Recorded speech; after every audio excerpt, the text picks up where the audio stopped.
Arestado ang isang babaeng sangkot sa pagbebenta at pagtitimbang ng hinihinalang shabu, habang nakatakas naman ang kanyang kapatid na itinuturing na high-value individual sa ikinasang drug by bust operation sa barangay Santa Cruz, Arevalo, Iloilo, bandang alas 7:40 ng gabi nito lamang ika-25 ng Enero taong kasalukuyan. Kinilala ang naaresto ni Elias Monique, 20 taong gulang itinuturing na street-level individual, habang ang nakatakas na sospek ay si Elias Tata, 30 taong gulang, itinuturing naman na isang high-value individual, kapwa-residente ng nasabing barangay. Ayon kay Police Captain Glenn Sulaiman, Team Leader ng Regional Police Drug Enforcement Unit 6, matagumpay na nakabili ang operatiba ng isang plastic sachet ng hinihinalang shabu gamit ang marked money na nagkakahalaga ng 5,500 pesos.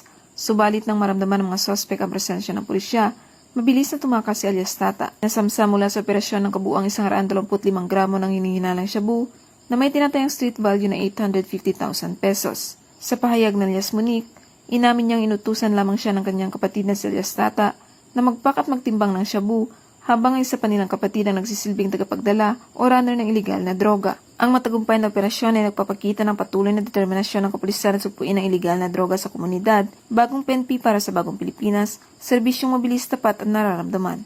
Mula dito sa Western Visayas, ako ang inyong Police News Network Correspondent, Patrolwoman Julibel Alvior, alagad ng batas, tagataguyod ng balitang pulis.